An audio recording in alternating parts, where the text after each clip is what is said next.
Ay, ka-coffee, Luzon, Visayas at Mindanao, magandang araw po sa inyo, ka-coffee. Ayan, kumusta kayo? Nakapagkape na bang lahat? Wala na talaga. Dead end na. Na-corner na itong si Sara Duterte. May bago na naman pong nahalungkat itong House of Representatives. Paano kaya pasisinungalingan ni Sara Duterte to? May team grocery na. Ito yung mga nakakatanggap ng pera ni Sara Duterte ng kanyang confidential funds. May bago na naman. Diyos mio, Marimar, Sara Duterte. Bakit mo winaldas ang pera ng taong bayan? Ikaw na DDS na nakikinig sa atin. Winaldas yung pera natin. Parte ka sa nagbigay ng pera na dahil taxpayer ka. Parte ka. Winaldas ni Sara Duterte. Alam mo, yung mga recipient, sige, matatawa ka na lang eh. Mary Grace Piatos, tapos na yan. Si Xiaomi, tapos na yan. Diba? Team ano pa ba? Team ano pala? Team ano yung isang team nun? Bago itong team grocery. Kamaya, basta maalala ko yung team na yon. Ibig sabihin, yung mga nakakatanggap ng confidential funds ng Office of the Vice President at noong opisina ni Sara Duterte dyan sa Department of Education, mga fake accounts, fake names na hindi nag-exist. Ito, bago na naman. Oh, news update mula sa Inquirer.net. Team Amoy, Amoy pala, Team Amoy pala yon. Amoy suka, ayan, yung isang team na sinasabi ko sa inyo. A new list of suspicious names from the recipients of the OVP confidential funds was unveiled on Sunday. Ngayong araw po yan, nabulgar na naman po ito. Nako po, dagdag na ebidensya na naman ito sa impeachment ni Sara Duterte once na umusad na po yan dyan sa Senado. Magugulat ka, ka-coffee, sa mga pangalan na to. Sige, basahin na natin itong article na ito, ka-coffee. Grabe talaga si Inday, oo. Sasabihin nyo, wala kayong pera. Saan nyo dinala tong pera na yan? Oh, Team Grocery. Oy, grabe ah. Team Grocery, saan kayo nag-grocery? Sa Save More o sa Pure Gold? Oh, Team Grocery. House bears more names on confidential funds recipient list. Ayan na, no holds barred. Nilalabas na ng House of Representatives yung kanilang mga alas, yung kanilang mga baraha laban dito kay Sara Duterte. Hindi pa to alas, ka-coffee, parte pa lang, baraha pa lang, ka-coffee. I stand corrected, no? Mga baraha pa lang nila ito dahil yung alas ay nakareserba once na umusad na po yung impeachment dyan sa Senado. Grabe si Inday dito, ka-coffee. Tapos i-deny na wala siyang alam dyan, wala siyang hands dyan sa mga confidential funds na yan. Imposible. Imposible. Ikaw ang magli-liquidate niyan. Ikaw ang signatory niyan. Once you liquidate that to the Commission on Audit, ikaw ang pipirma niyan. Paano wala kang alam diyan? Paano wala kang hand sa mga recipients mo ng mga peke? Imposibleng wala kang hand diyan. Grabe to, oh. Iba talaga si Inday, oh. Mukhang pera talaga, oh. A House Majority Leader revealed new fictitious names already linked to Vice President Sara Duterte's confidential funds. In a statement, ngayong araw po, Linggo, March 30, House Deputy Majority Leader Representative Paulo Ortega ng La Union referred to the new names as a Team Grocery. Ayan ha, tapos na yung Mary Grace Piatos, sila Kokoy Villamin, tapos na. Team Amoy, tapos na. Team Xiaoming, tapos na. Ito naman, Team Grocery. Siguro, yung nagli-liquidate nito, yung gumagawa ng mga peking pangalan na yan, katatapos lang mag-grocery. O syempre, susulat ka ng mga peking pangalan eh. Kasi napakadali lang i-liquidate, ka-coffee eh. Isang kapirasong papel lang eh, oh. Ganito lang i-liquidate ito eh. So, this is to certify the receipt of, magkano ang amount yan? 50,000 for the purchase of information. O pangalan, Kokoy Villamin, pirma. Ganun lang kabilis, liquidated na ang pera. Diba? Iba talaga, oh. O ito siguro nag-grocery muna bago ginawa yung liquidation report. O ito po yung mga nakalista doon sa 500 million pesos na confidential funds ng Office of the Vice President. 500 million, ka-coffee, pinag-uusapan natin dito ha. Kalahating bilyong piso ang winaldas ni Sara Duterte. The names, sige, ano itong mga pangalan na yan? The newly revealed names resemble common food items found in markets and grocery stores. Yan, kumbaga sa research, ka-coffee, nagkaroon ng thematic analysis. 'Di ba? pag nagre-research kayo, isang method dyan, yung thematic analysis, pag samasamahin nyo yung coming from the same team o sa tingin mo nasa isang team. Halimbawa, yan, yung team Amoy, magkakaparehas yung yung pronunciation, yung tunog, yan, magkakasama sila, team Amoy. Ito naman, team Grocery, yung mga items na galing sa grocery. Baka si Piatos, si Mary Grace Piatos, parte din ng team Grocery. 'Di ba? Nauna lang sumikat si Mary Grace Piatos pero parte talaga siya dito ng team Grocery. Grabe si Sara dito talaga, Tapos DDS ka pa rin ngayon, turot tanggol ka pa rin kay Sara Duterte. Winaldas na po yung pera natin. Winaldas na po ng Office of the Vice President sa kanyang confidential funds. Tapos DDS ka pa rin. For instance, the top name on the list is Beverly Claire Pompano. Oy, mahilig pala sa isda to. O Pompoms ba yan? Di ba may ganun din chicheria? Beverly Claire Pompano. Masarap na isda yan, mahal yan, Pompano. Oy, baka kakakain lang din. Ang lunch na Pompano. Ewan ko, baka may kilala kayong Mary Claire Pompano. Ayan, itag nyo na. Baka totoong siya talaga nakatanggap ng salapi na to. Pero I don't think na totoo itong tao na to. Which according to Ortega is also a name of a widely sold fish. Correct. Si Pompano. Pongpagong, dapat ginawa nyo na din. Di ba na kayo nag-isip ng matitinong pangalan? Matitinong apelyedo? Di ba? Pompano pa talaga. Following this, another name on the list is Miko Harina. Diyos mio, Marimar. O may tao bang apelyedo ay Harina? Meron man siguro isa, dalawa, ka-coffee. O sige, tag nyo na, baka kilala nyo si Miko Harina. Maalsa ba yung Harina? Ay, flour pala yun. O, Miko Harina, with a surname that translates to flour, a basic ingredient in baking. O, Harina, may kilala ka bang Harina, yung apelyedo? Talaga nga naman, Sino ba nag-liquidate nito? Sara Duterte. Bakit naman ganito? Yan, nabubulgar na kayo. Kasi akala nila hindi masisilip yung confidential funds Kasi nagtatago sila doon sa konsepto ng confidential. Yung mga DDS, ang reasoning nila, ikaw naman ka coffee, kaya nga confidential. Ibig sabihin, hindi mo pwede silipin. Confidential yan. Naniwala sila kay Tatay Digong. Hello? Ano yun? Joke? Joke ba yun? O seryoso kayo sa ganyang mindset? COA. Ano gagawin ng COA dyan? Kailangan nilang i-double check yan.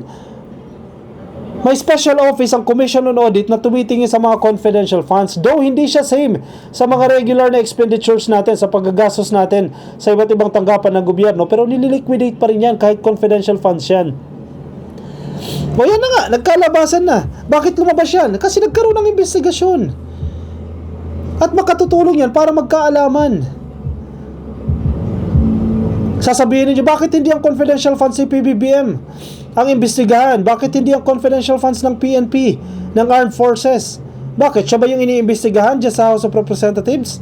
Siya ba yung iniimbestigahan ng Quad Committee? Di ba hindi siya? O bakit yun ang sisilipin? Di ba? Isip-isip din tayo dyan. Ito pa. Patiting. O naku po, mahilig sa pating. O sige, seafood ang category naman ito. Also included are patiting and Ralph Josh Bacon. Mahilig sa pagkain to nag-liquidate nito which resemble burger ingredients as well as salakasim, which is a similar to a pork shoulder cut commonly used in Filipino dishes like adobo and menudo, according to Ortega. Yan, kasim. Anong part po, ma'am, kasim? Yun ba yun? Hindi tayo nagluluto pero naririnig-rinig natin yan sa mga nagluluto. Talaga nga naman, patiting, Ralph Josh Bacon, Sala Kasim. Nako, grabe mga pangalan yan. Hindi man na kayo nag-isip talaga ng mga matino-tinong pangalan. Pompano. Ayan, Team Grocery talaga ito. Sige, pagtanggol nyo pa si Sara. Pagtanggol nyo pa. Yung pera, sinalaula na. These names were submitted to the Commission on Audit. Ortega said that these alleged recipients do not match any official birth, marriage, or death records from the Philippine Statistics Authority. Tapos ang boxing. Confirmed, verified. Itong mga tao na to, wala ni single resemblance o records mula sa Philippine Statistics Authority o PSA. In short, gawa-gawa itong mga pangalan na to ni Inday. Ma'am, Madam Vice President, ano to? Can you please explain? No comment. Yun lang. Lagi no comment. Pag hiningi mo ng paliwanag, no comment. Tapos mamaya magpapa-interview sa media, sa bias media sa kanila, definitely. Political persecution, naku po. Kasalanan naman ni PBBM yan. Inaaway na naman si Sara Duterte. Malamang yan na naman ang dahilan nila dyan. Ma'am, tinanong lang po kayo kung pwede nyong i-explain yung mga pangalan sa confidential funds. Bigla nyong nilihis yung issue, political persecution na naman daw. Sinisingle out na naman daw sila. Diyos mio, Marimar. Oh, hindi tumutugma ha. Walang birth, marriage, or death records mula sa PSA na kapareho o kahalintulad man lang nitong mga pangalan na ito na nagsulputan. Ganon din po yung mga pangalan na previously na-flag na po ng COA. Grabe talaga ito. Kung hindi sila totoong tao, nasaan ang pondo? Ortega asked in a statement. Correct. Sir, malabang sa malamang, and sigurado naman tayo dyan, hindi talaga totoo yung mga tao na yan. In short, kinulimbat yung pondo. Oy, ilabas nyo na yan. Bayaran nyo yan sa gobyerno or ikulong na lang si Sara dyan. Hindi pwedeng hindi siya ma-absuelto dyan. O, kasuhan din ng kriminal yan. Diba? Bukod sa impeachment. Kasi ang impeachment, ang parusa lang, hindi na siya makakatakbo sa kahit na namang posisyon. Pero kapag may criminal case yan, makukulong din. Mali yan. Winaldas ang pera ng taong bayan tapos absuelto lang. Naku po, talaga nga naman, oo. Can you please explain? No comment. He added that the absence of government-issued records suggests that someone may have deliberately created the grocery list to allegedly misappropriate confidential funds. Tumpak! Wala nang tanong-tanong yan. Invento talaga itong grocery list. Previous records related to the joint confidential funds of the Office of the Vice President and the Department of Education na nagkakahalaga po ng 612 million pesos have shown similar questionable entities or entries. These include names resembling to snack brands, tech gadgets, and seemingly fabricated aliases. Mga gawa-gawang alias lang. Talaga nga naman, uy! DDS ka pa rin? Naku po. Isip-isip. Last week, binulgar din po ni Ortega ang Amoy Liu. Si Amoy Liu. Yan, Amoy naman. Ito yung team Amoy. Amoy Liu, Fernan Amoy, and Jug Di Asim. Uy, Amoy Asim naman. Collectively referred to as Amoy Asim, Team Amoy Asim, were fictitious names repeatedly or reportedly listed as recipients of confidential funds from the DepEd during Duterte's tenure as secretary. Grabe, systematic, no? Siguro, syempre, may GC sila, no? Yung magliliquidate ng confidential funds sa OVP at yung magliliquidate doon sa confidential funds ng DepEd, may GC sila. O, ganito. Ang gagawin ko, Team Amoy Asim ha, wala pang pangalan muna. Team Amoy Asim, basta ganyan, related sa chicheria, etc. Yung isa naman, sige, grocery.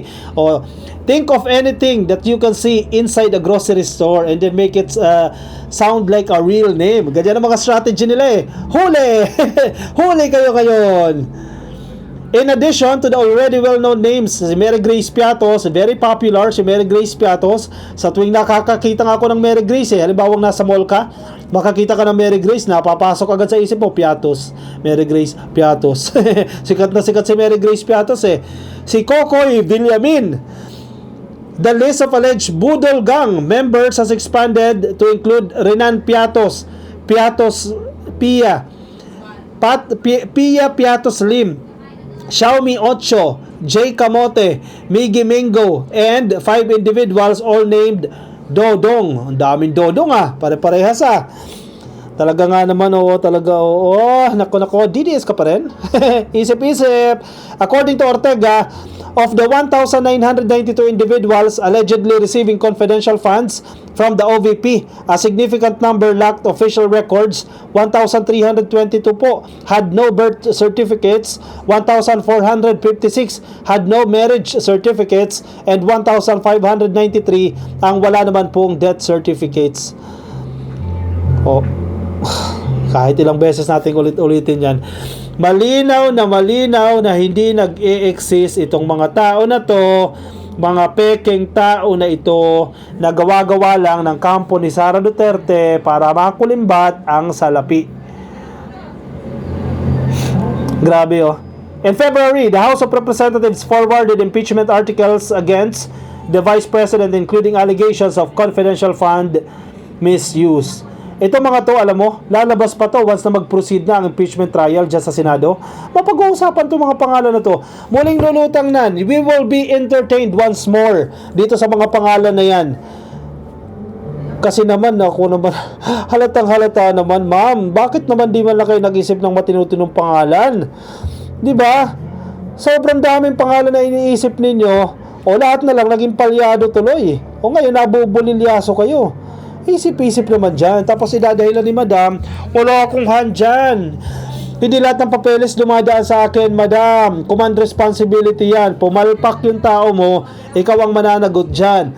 Magtagumpay yung tao mo, ikaw ang magtatagumpay. Command responsibility yan. Pananagutan mo yan.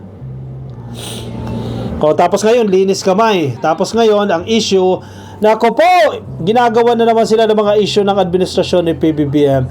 Ang PBBM admin na naman ang masama. Nako po, lumang tugtugin nyo na yan. Ipaliwanag nyo yan, yung mga team grocery na yan. Team Amoy Asim at Piatos Gang. Oy, DDS ka pa rin? Nako po, mga DDS, isip-isip. Pinaldas na po yung pera natin. Sana dalawang isip ka man lang kahit ngayon, no? Sige, kung naniniwala ka kay Digong, itong kay Sara, mukhang malabo-labo na ka coffee. Halatang winaldas yung salapi. Talaga nga naman, oo.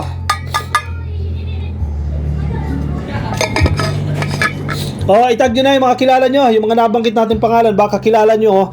Itag nyo na, baka kapitbahay nyo lang yan para ma-verify man lang natin, ma-confirm natin if indeed they receive the said amount doon sa kanilang liquidation ng confidential funds ni Sara Duterte. Siya. Dito muna ako magpapaalam ka coffee. Pansamantala lang ito ha. Yung mga nasa Facebook, ayan, baka di pa po kayo naka-like and follow, please like and follow. Yung mga nasa YouTube, click lang po na subscribe and hit the notification icon para updated kayo sa ating mga bagong upload. I'll see you in my next video ka coffee. Bye bye.